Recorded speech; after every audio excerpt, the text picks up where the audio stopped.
Ladies and gentlemen, His Excellency President William Ruto and President Isaias Afwerki.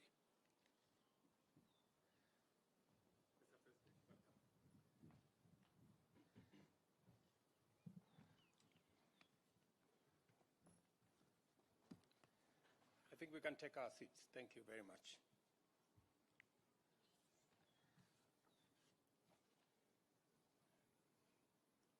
Your Excellency, President Isaias Afwerki, and your delegation, on behalf of the government and people of Kenya, I welcome you to Kenya. And Mr. President, thank you very much for honoring my invitation for you to visit our country. I thank you, Your Excellency, for the visit you have made to Kenya to build the relations between Kenya and Eritrea, which are warm, cordial, and premised on a common desire for peaceful coexistence, national development, and for the mutual benefit of both countries and the Horn of Africa. Your Excellency, we have held fruitful bilateral discussions this morning in which we have agreed to develop comprehensive plans for cooperation in various sectors, including agriculture, trade and investment, air transport, mining, education, renewable energy, water management, tourism, the blue economy, and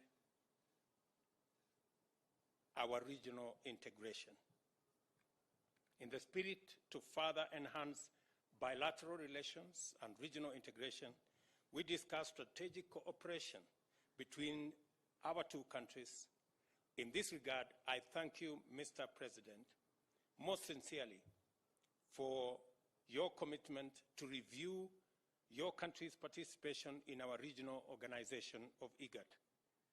I look forward to working closely with you and the rest of the member states to re-engineer IGAD, make it fit for purpose, and enable it to respond effectively to the needs of our region. To facilitate growth in trade and connectivity between our people and our business, we have agreed to abolish the requirement of visa permanently, effective today. In this regard, we have instructed our ministries of Interior to work on the modalities for the ratification of this directive.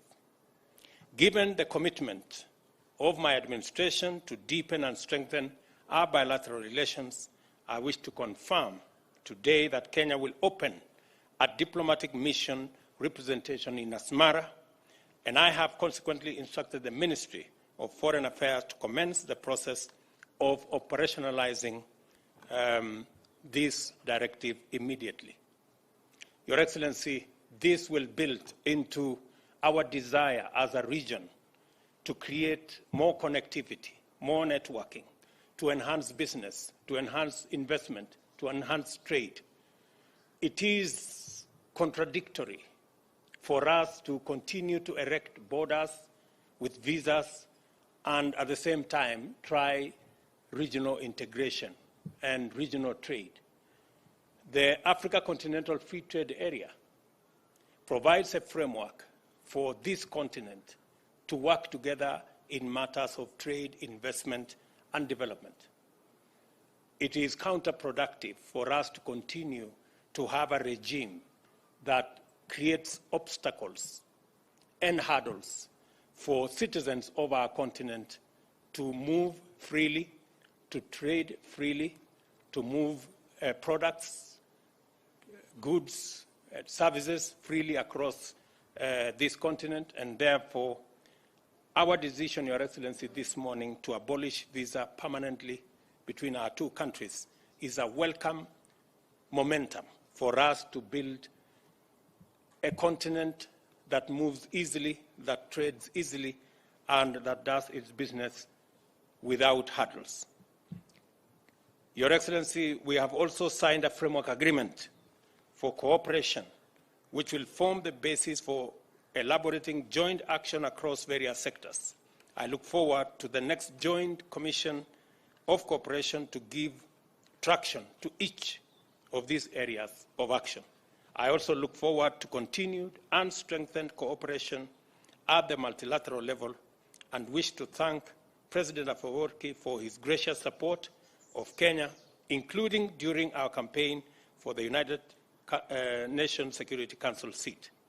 I have no doubt, Mr. President, that stronger cooperation will go a long way in driving the agenda at the global as well as at the regional level, and to ensure that all dynamics beyond the continent continue to impact positively on the lives of our people.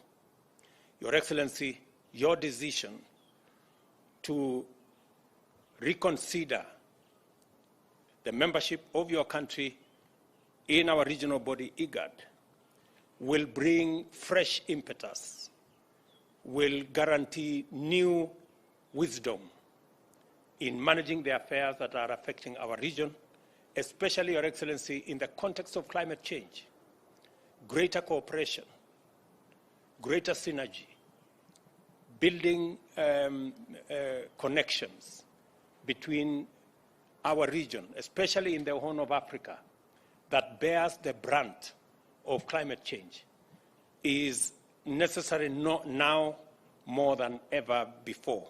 And I look forward, Your Excellency, to working with you as we build on the relationship between our two countries to provide necessary support to our region. Your Excellency, your decision to review relations between your country and Ethiopia in 2018 was a momentous occasion for our region. Your wisdom in making sure that we build a more harmonious region speaks for itself.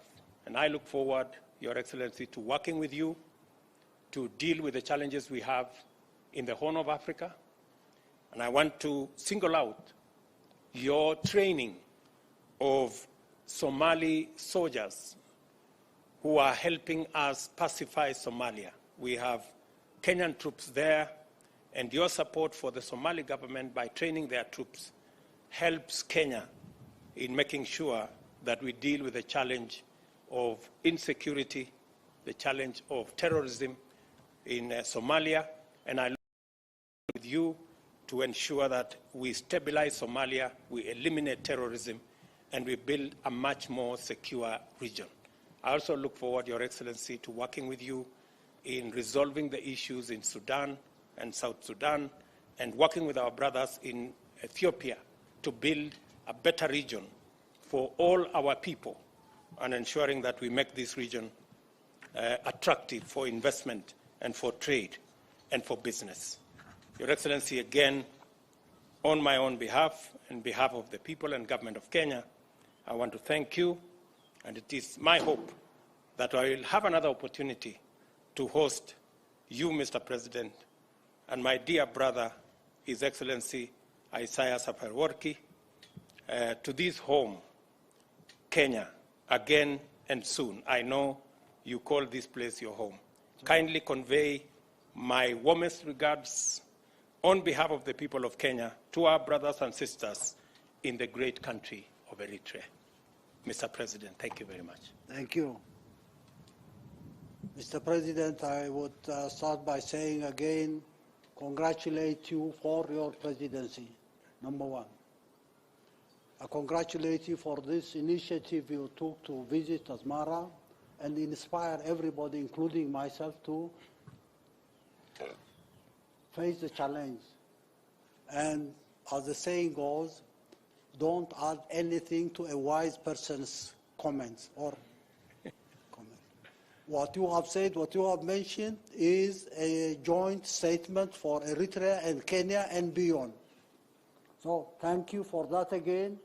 You are inspiring millions across the region in Kenya, Eritrea, Somalia, Ethiopia, Sudan, South Sudan, Djibouti, everywhere else, and across the continent. So for that, again, I would like to sincerely thank you for this achievement. This is a milestone.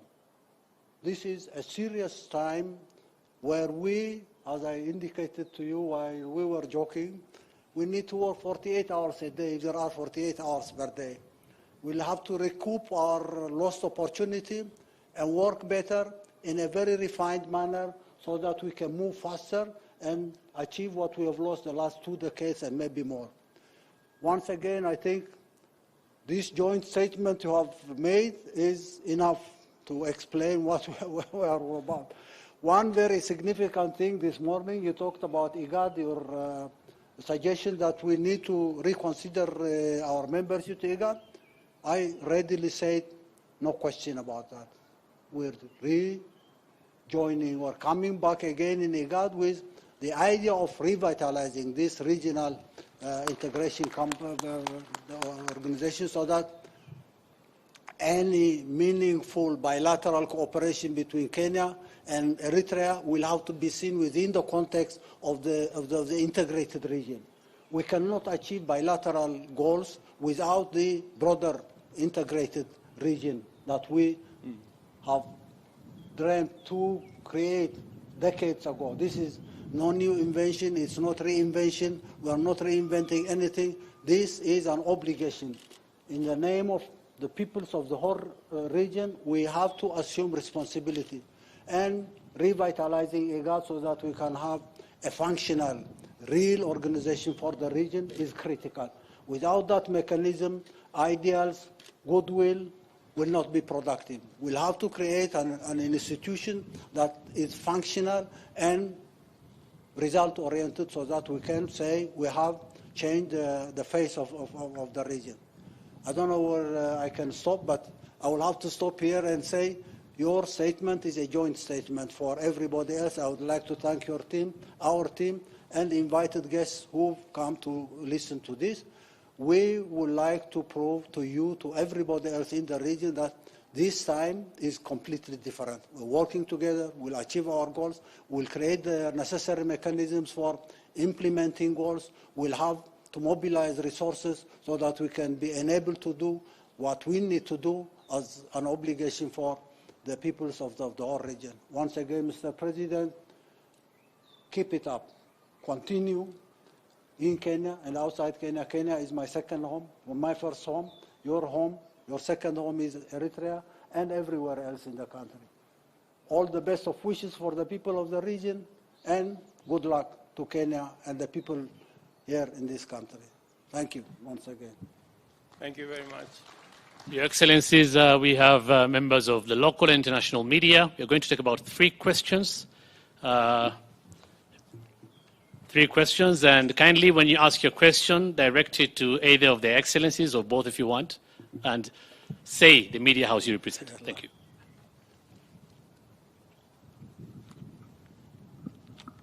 Thank you, Excellencies. My name is Emmanuel Igunza from BBC Africa.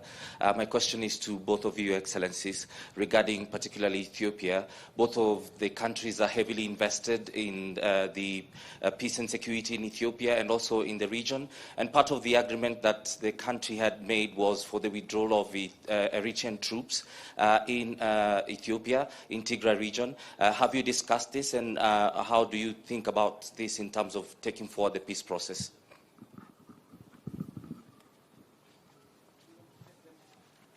Sorry, Your Excellencies, we'll take them in succession, please. I've gotten the... Repeat what I said. Can you repeat your question again? I think the mic had a challenge at some point. I just wanted to find out if you had further discussions regarding the peace process in Ethiopia. Part of it was the complete withdrawal of Eritrean troops in Tigray region, and how you see this as taking forward that peace process. I wish there was a representative from the Ethiopian government here to address this issue, because I have no intention of interfering in this matter, in spite of the disinformation campaign going on, trying to disrupt the process of peace in Ethiopia and trying to create a conflict between Eritrea and Ethiopia, which has been the norm for those who come to promote their agendas in the region. We say enough is enough. Ethiopia will have to enjoy peace. The people in Ethiopia will have to enjoy peace. What happened in Pretoria and Nairobi is a continuation of the aspiration and wish of the peoples in Ethiopia and everywhere in the region. And Eritrea has no agenda, no plan of getting involved in this matter without the permission of the sovereign Ethiopian government. You talk about the withdrawal or no withdrawal, we've said this is nonsense. Don't provoke us to come to a misunderstanding on why are you bothered about Eritrean troops who are there or not there, come out and not come out. Let's assume that the peace process in Ethiopia is going without any obstacles. We would like to see the agreement signed in Pretoria or Nairobi implemented on the ground so that we can secure peace and stability in Ethiopia for the benefit not only of Ethiopians but the whole region. I think as the President has told you, that is a matter that is clearly and squarely going on the ground. I think we've made huge progress, tremendous progress in implementing the peace agreement that was signed both in Pretoria and Nairobi, and all governments, including Kenya, which is a stakeholder in some way, all governments are satisfied with the implementation process of what is going on in Tigray. And therefore, I think it is a major milestone in the region providing a solution for challenges facing our region. The original agreement between Eritrea and Ethiopia was groundbreaking. This is something that was outstanding for many years. The fact that that was concluded peacefully in a progressive manner, and the fact that we are also making huge progress in ensuring that Tigray is safe and secure in accordance with the agreement that was signed is also testimony that the region is taking full charge of issues that affect our region. One thing probably I may add and say, if you don't want this Pretoria and Nairobi agreement to be implemented, don't make a pretext of Eritrean presence or non-presence. This has nothing to do with the implementation of this arrangement, and don't look for excuse, don't look for pretext. That's not available now. Full stop. Thank you very much. Thank you. Two more questions? Thank you so much, Your Excellencies. I have a question for Isaias Afwerki, His Excellency Isaias Afwerki. Still on Eritrea and Ethiopia. Louder. We can't hear you. Okay, cool.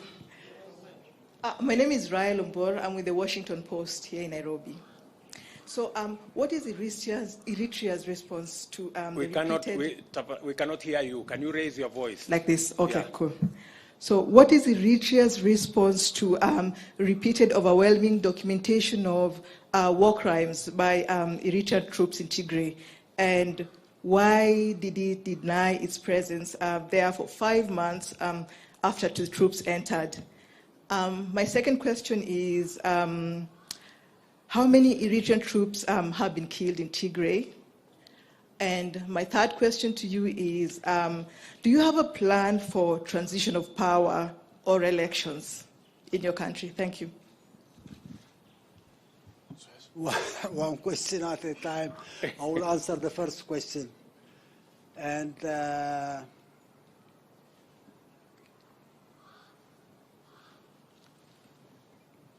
don't take Eritrea as a pretext for problems in Ethiopia or elsewhere in the whole region. First and foremost, I would like to repeat this again and again and say,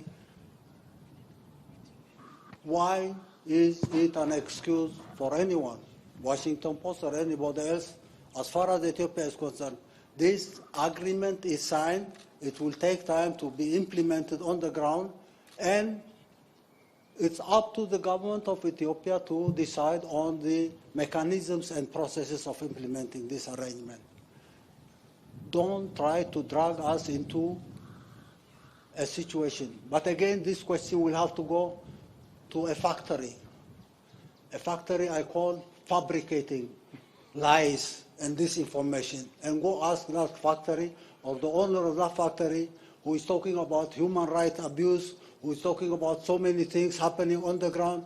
It's a fantasy of those who want to derail any peace process achieving its goal. If you are interested, I say you're wasting your time. Everybody talking about human rights, violations here and there, rape, looting. This is a fantasy in the minds of those who are owning this factory I call a factory of fabricating misinformation. Okay. I've got it. Hi, thank you. Kara Anna with the Associated Press. I would like to follow up on a couple of my colleagues' questions. How many Eritreans were killed in the conflict in Tigray? And also, what kind of succession plan do you have? Are you indeed president for life? And if so, what happens afterwards? Thank you. Same question. It's intoxicating you. These lies and fabrications are keeping your mindset in the wrong direction. I say correct that so that you can ask the right question at the right time. Thank you, Your Excellencies. We'd now like to invite you for a tree planting exercise. For the rest of the delegation, you'll be guided by the protocol for the luncheon, and the journalists will be guided where you'll take the pictures. Thank you. Thank you very much.